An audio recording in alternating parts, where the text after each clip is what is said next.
पित्रे ब्रह्मोपदेष्ट्रे मे गुरवे दैवताय च प्राप्याय प्रापकायास्तु नमः श्रीनिधये नमः.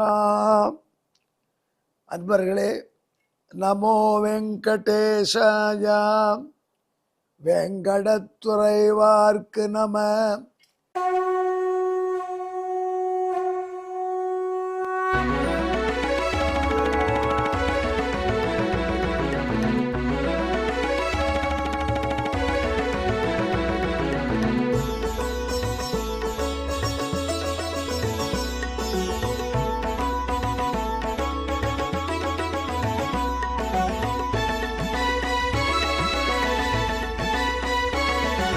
सहस्रनामं सहस्रनामं श्रीवेङ्कटेश सहस्रनामं सहस्रनामं सहस्रनामं श्रीवेङ्कटेश सहस्रनामम्.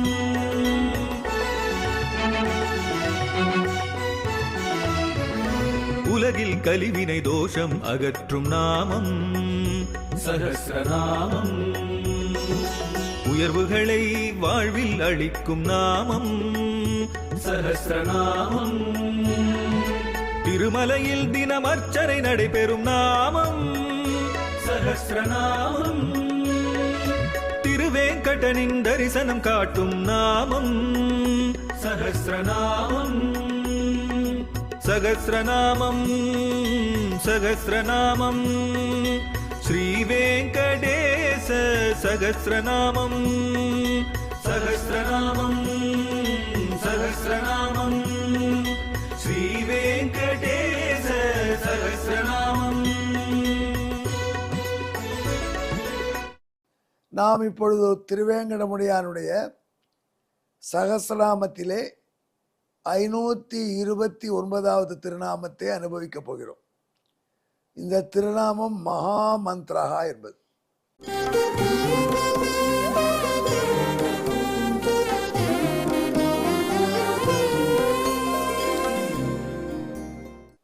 மந்திரங்களிலே பெரிய மந்திரம்.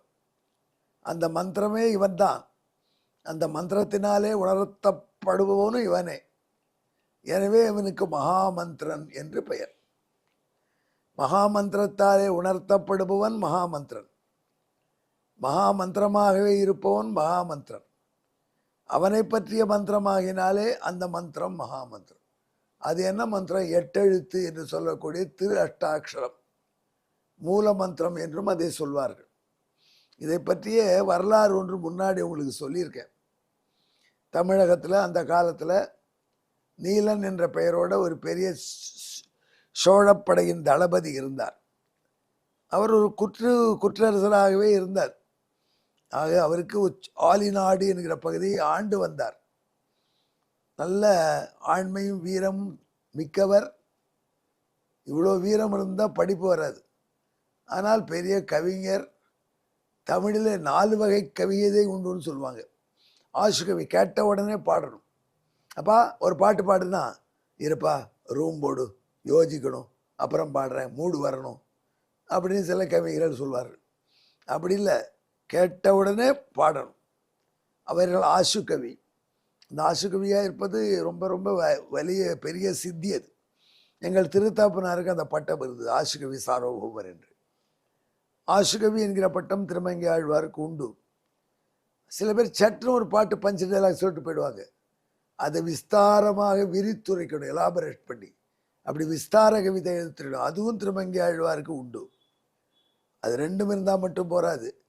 கடப்படா தடப்படான்னு இருக்கக்கூடாது. காதுக்கு இனிமையாக இருக்கணும்.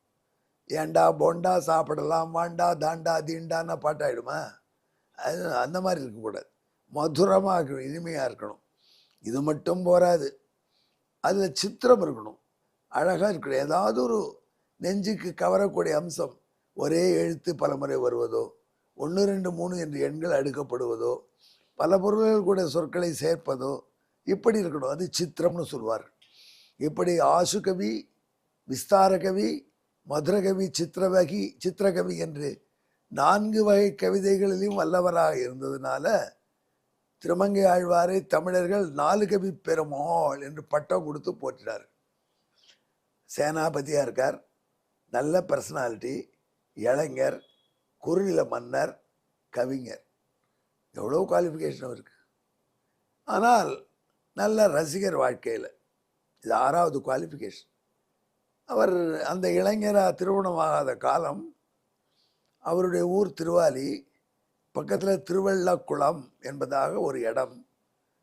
அந்த இடத்துல ஸ்வேத புஷ்கரிணி, அங்கே அண்ணன் பெருமாள் என்று ஸ்ரீனிவாசன் எழுந்தெழுதியிருக்கார்.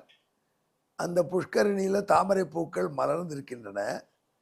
அதிலே ஒரு பூவை கொய்ய வேண்டும் என்று அங்கே திடீரென்று ஒரு விமானம் வந்து இறங்கியது. அதில் உள்ள அப்சரசுக்கள் ஆசைப்பட்டார். தேவலோகத்துக்கு டூரிஸ்ட் பஸ் மாதிரி வந்திருக்காங்க. திருவள்ளக்குளத்து பெருமாளுக்கு பூவை சமர்ப்பிக்க போயிட்டாங்க. அதில் ஒரு பெண்மணி கொஞ்சம் நிதானமாக இருந்தாள். இந்த பூ கூட பார்க்குறோம், பஸ் வந்துடும், ஒருத்தர் பெருமாளை சேகரித்து மற்றவங்களாம் ஆகிட்டு டூரிஸ்ட் பஸ் கிளம்பிடும். முன்னதாக கொய்யோன்னு கத்தணும். இப்போ செல் இருக்க உடனே டிரைவருக்கு செல்லை போட்டு பிடிச்சி நிறுத்திப்பாங்கன்னு வச்சுக்கோங்க. அப்போ அந்த பெண்மணிக்கு செல் இல்லை. கூட வந்தவரெல்லாம் விமானத்தில் ஏறி சொர்க்கம் போயிட்டா. அந்த பெண்மணி மட்டும் தரையிலே தெரிய விடுக்கப்பட்டவள். எப்படி போகிறதுன்னு தெரியாமல் அழறா. இளம் பெண்.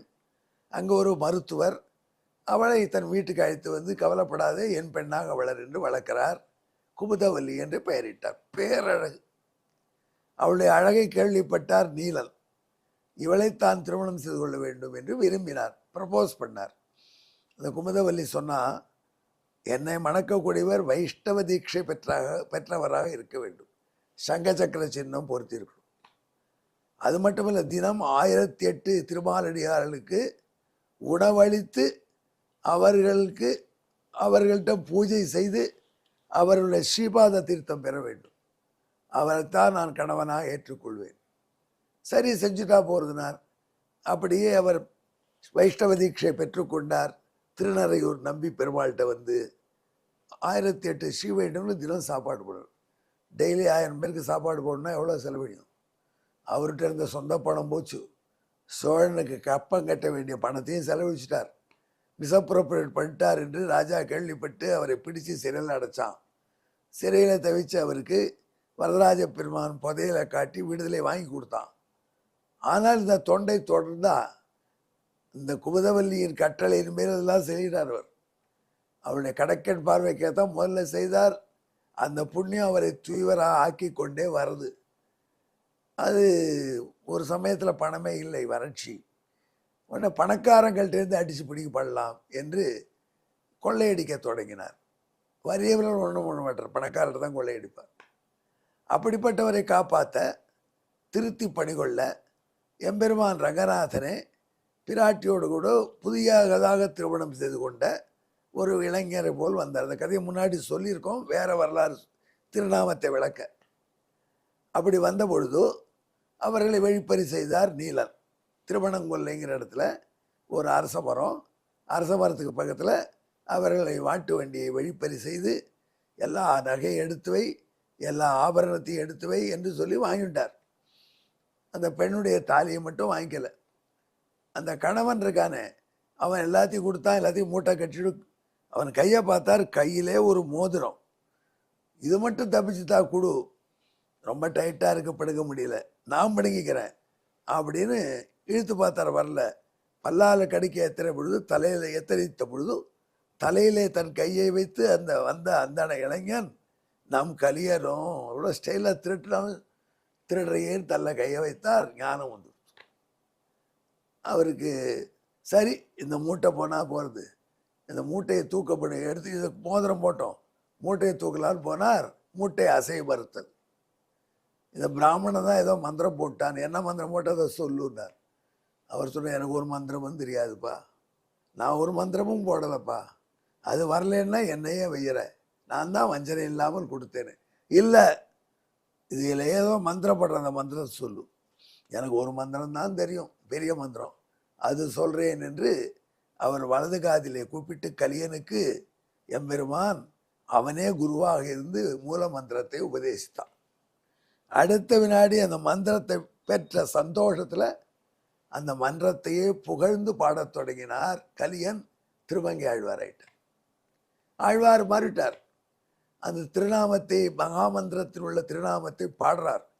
9 அற்புதமான பாடல்கள். அதற்கப்புறம் 10வது பாடல், இந்த 10 பாடல் உள்ள பதிகத்துக்கு பலஸ்ருதி சொல்லி பூர்த்தி பண்ணிவிட்டார் அவரே. அந்த 9வது பாடலை கேளுங்கள். குலம் தரும் செல்வம் தந்திடும் அடியார் படுத்துயராயின எல்லாம் நிலந்தரம் செய்யும் நீள் விசும்பருளும் அருடு பெருநிலமளிக்கும் வலம் தரும் மற்றும் தந்திடும் பெற்ற தாயினும் ஆயின செய்யும் நலம் தரும் சொல்லை நான் கண்டு கொண்டேன் நாராயணா என்னும் நாமம். இதுதான் பெரிய மந்திரம். எவ்வளோ திறந்துருமா இந்த மந்திரம்? உங்களுக்கு பெரிய குலத்தை கொடுக்கும். தொண்ட குலத்தில் வைஷ்ணவர் என்ற குலத்தை இந்த அஷ்டாட்சர மந்திர உபதேசம் ஆன போதுதான் நீங்கள் வைஷ்ணவ தீட்சை நிறைவேற்றி வைஷ்ணவனாக ஆகிறீர்கள். அந்த வைஷ்ணவ குலத்தை உங்களுக்கு இந்த பெரிய மந்திரம் தரும். செல்வம் தந்திடும். இந்த மந்திரம் வந்த அப்புறம் தான் பகவானுக்கு கைங்கரியம் பண்ண முடியும் நம்மளால. அதனால அந்த ஐஸ்வர்யத்தை, கைங்கரிய சாம்ராஜ்யத்தை கொடுக்கும். அடியார் படுத்துயராயின எல்லாம் நிலந்தரம் செய்யும். நமக்கு வரக்கூடிய துக்கத்தெல்லாம் தரமட்டமாக அடிச்சுடும், இருந்த இடமே தெரியாம. நீள் விசும்பருளும், என்றுமே முற்றுப்புள்ளி பெறாத ஆனந்தமயமாக இருக்கக்கூடிய வைகுண்ட லோகத்து வாழ்ச்சியை தரும். அருளோடு பெருநிலமளிக்கும். இன்னும் பகவானுடைய கருணைக்கு நோக்கா இருக்கக்கூடிய நன்மையை நமக்கு கொடுக்கும். வலம் தரும், பலத்தை தரும். மற்றும் தந்திடு எட்ஸப்ட்ரா எது வேணாலும் கொடுக்கும். இந்த மந்திரத்தின் ஏற்றம் என்ன? பெற்ற தாயினும் ஆயின செய்யும். நம்முடைய தாயை விட தான் நமக்கு செய்யும். இப்படி நலத்தை தரக்கூடிய சொல் நான் கண்டுகொண்டேன், அதுதான் நாராயணா என்னும் நாமம் என்றார் ஆழ்வார். இதுதான் மகாமந்திரம். இந்த ஆழ்வாருடைய பாட்டை சமஸ்கிருத ஸ்லோகமாகி தமிழில் அவ்வளவு நிபுணத்துவம் இல்லாதவர்கள் ரசிப்பதற்காக கொடுக்கிறேன், கேளுங்கள். தத்யான் மான்யம் குலம் தத் தனமபிவிதரேத் தாசவர்கஸ்ய துக்கம் சர்வம் பூமோ நிமிர்ஜாத் பரமம் விபதம் சம்பிரதத்யாத் கிருபாஞ்ச கைங்கர்ய ஸ்ரீபதம் தத் பலமபிவிதரேத் அந்யதன்யச்ச தத்யாத் பத்யம் மாதுஷ்ச குர்யாத் யைக மனுமகம் பிராப நாராயணாக்கியம். இந்த மகாமந்திரத்தை பெற்று திருமங்கையாழ்வாராக திகழ்ந்தார்.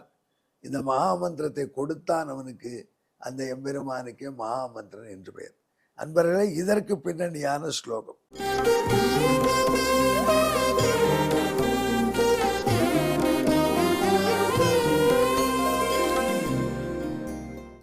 அது என்ன? சோரோ நீலநாமா மகித யுவதிவாக் சோதிதோ விப்ரரூபா சோரோயம் நீலநாமா மகித யுவதிவாக் சோதிதோ விப்ரரூபாத் ஹத்வா ஹிருத்வா வித்தம் ரங்கநாதாத் வனபுவி சகலம் பாண்டகே தன்னிவேஷ்ய ஆகர்த்தும் தன்ன சக்தா கமபி மனுமிகா யோஜயஸ்தம் வதேதி புரோக்தோயம் மந்திரமூச்சே சச்ச சகிதி மகா மந்திரநாமா விஷாத்ரீட்டு. இந்த பெரிய திருநாமம் மகாமந்திரன் என்றது. எம்பெருமான் மகாமந்திரத்தினாலே வணங்கப்படக்கூடியவன். அந்த மகாமந்திரம் அஷ்டாட்சரம். ஆகினால்தான் இவ்வளோ பெருமை சொன்னோம். ஆழ்வார் போன்ற அருளாளர் போற்றும் பெரிய மூல மந்திரமுடையான். எனவே அவரும் மகாமந்திரனாம். எங்கேயுடன் கலந்து ஜெபியுங்கள். மகாமந்திராய நமகா. நமோ வெங்கடேஷாய. வெங்கடத்துறைவார்க்கு நம. நன்றி, வணக்கம்.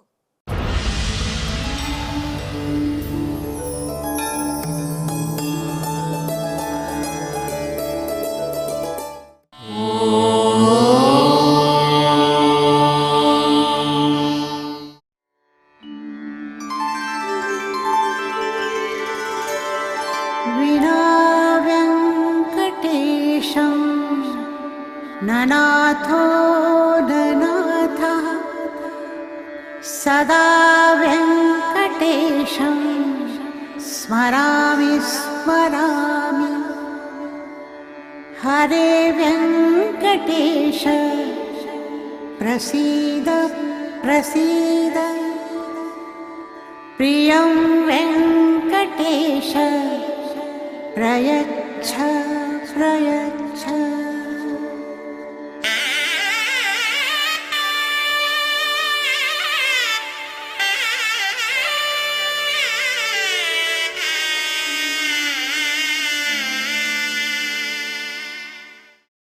गोविन्द